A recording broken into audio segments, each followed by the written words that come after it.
Қайырлы күн баршаңызға. Менің арнама қош келдіңіз. Арнаға жазылып, лайк басып, комментарий қалдыруды ұмытпаңыз. Көп рахмет.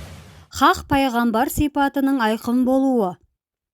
Адам атадан басталған пайғамбарлар тізбегі ең соңғы Мұхамбет пайғамбарға дейін үзілмей жалғасып жатты.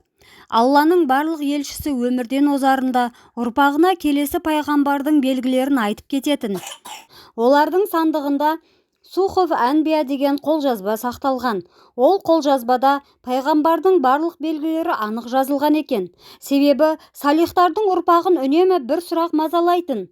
Яғни, пайғамбар келетін уақытта елдің ішінде жалған нәбилер көбейіп, адамдарды адастырып, талай былықты бастаушы еді. Сондықтан олар жай ғана менен соң пәленше келеді деп қана қоя салмай, өзінен кейінгі ізбасардың пайғамбарлық нышандарын суреттеп кететін. Ақырдың пайғамбары шығарда да араб түбегінде жалған пайғамбарлар қамыстай қаулаған. Хақ нәбиді жалғаншыдан қапысыз айырып алу оңайға соқпайтын. Кітап ұстаған әділетті тақуалар ғана олардың белгілерін жазбай танитын. Мұхамбет пайғамбардың қаптаған сипаттары алдын ала белгілі болған. Кітап иелері Мұхамбет пайғамбарды көбіне мынандай нышандарына қарап айырған. Ол адамзат тарихындағы ең сенімді адам болады.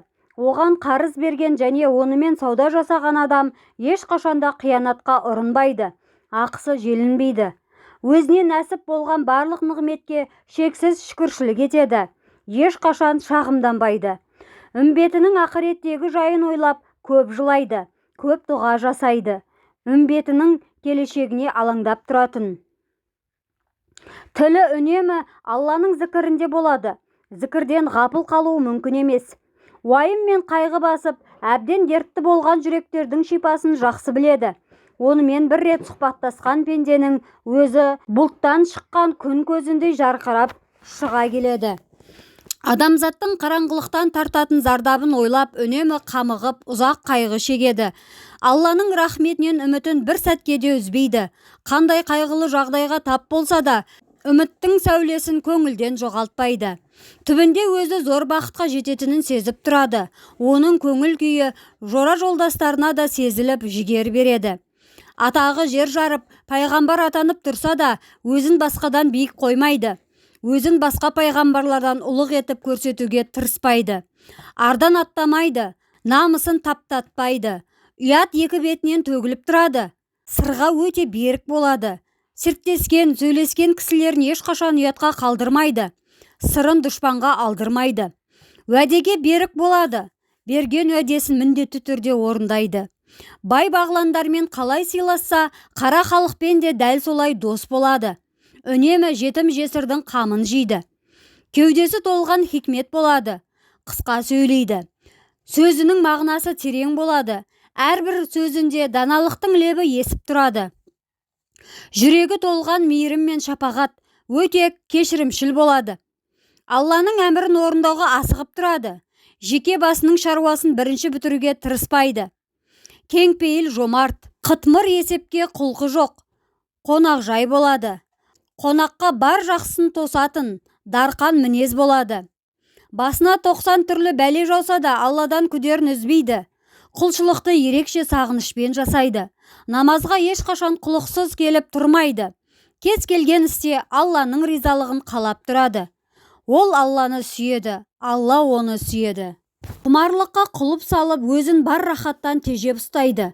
Ағайын туысына ренжімейді. Олар көңіліне қанша дық салса да кешіруге бейім тұрады. Басына төнген қайғы қасіретті жасырып ұстайды. Өз уайым қайғысын өзгенің жанына жұқтырмайды. Адал астың өзін өлшеп жейтін хас тақуа болады. Оразаны өте жиі ұстайды. Өзі Алланың сүйіктісі бола тұра, көңілі Алланың қаһарынан қорқып тұрады. Алла тағаланың мейірім шапағатынан үмітін үзбейді. Түнді тағатпен өткізеді. Таңдарды кірпік қақпай ұйқысыз қарсы алады. Жаман істен сақтанып, алдын алып тұратын ақылды болады. Дүниеге қызықпайды. Әңгіме айтқанда дүние сөзіне беріліп кіріп кетпейді. Алтынды көсіп ұстайтын жағдайға жетсе де, қарапайым тұрмысынан айнымайды.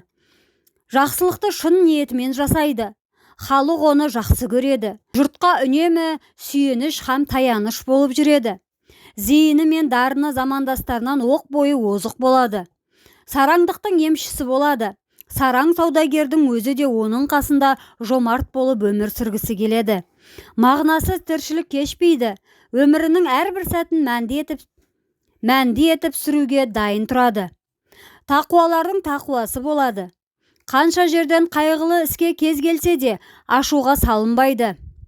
Ашу мен ызаның ырқында кетпейді. Ортақ іс бастағанда түскен олжа мен пайданы әділетті бөледі. Өзіне молынан жырып алып қалу деген болмайды. Мәміле жасауда бейбіт жағын ұстанатын. Ержүрек батыр болады. Жаудан қорқып саспайды. Жер қайысқан беделі мен абыройы болса да, үлкенге де кішіге де ізетпен сөйлеуден жаңылмайды. Барға қанағат, жоққа сабыр етуші болады. Соғыста тұтқынға түскендерге рахымды болады. Оларды қинап, қорлауға жол бермейді. Қай сәтте көрсең де жүзі жайдары болады. Көрген кісінің жүрегі тынышталады. Жазу сызуды білмейді. Әріп танып кітап оқымайды. Бірақ ілім мен білімде одан асқан ғұлама болмайды. Жұпыны тіршілік кешеді. Сыртқа өте қарапайым көрінеді, бірақ дәрмені өте мықты болады. Тәуекел еткенде тегеурінді іс қылады. Кез келген сәтте табиғатқа қарап ой толғайды. Тау мен тасқа, ай мен күнге қарап, жаратқанның құдірет іздерін көріп таң қалып, қасындағы серігінің де ойына от жағып отырады. Дұшпандарына сұсты көрінеді, мысы басып тұрады. Қырқылдап күлмейді, сыпайы күлкісі кісіге қуаныш сыйлайды. Аз ұйықтайды, көп ой толғайды. Мағынасыз ойға ешқашан шармалмайды. Дастарханда отырғанда тәбеті өте көркем, қонағының да тәбеті ашылып асқа ықыласты болып отырады. Шырын сөйлейді, сөйлегенде құлықтың құрышы қанып отырады. Көркем мінез құлықты. Ашкөздіктен ада, аса қанағатшыл. Бойынан сараңдық пен қызғаныштың ізі мүлде білінбейді. Айлакерлік қылмайды. Өсекші мінез мүлде жат. Жылаңқы сөзді айтпайды, біреудің үстінен арыз айтпайды, біреуді айыптап сөйлемейді. Дүние ісіне асықпайды, бірінші рухани мәселені алдыңғы орынға қояды.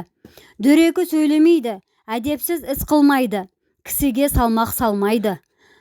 Тасық сөздер айтпайды, кесапаттық мінезден аулақ, бөтен туралы жаман ойды кеудесіне кіргізбейді. Қулыққа баспайды, садақа жасауға асығып тұрады. Назарларыңызға көп рахмет. Оқыған Перизат Әділқызы. Алда қызықты әңгімелер күтіп тұр.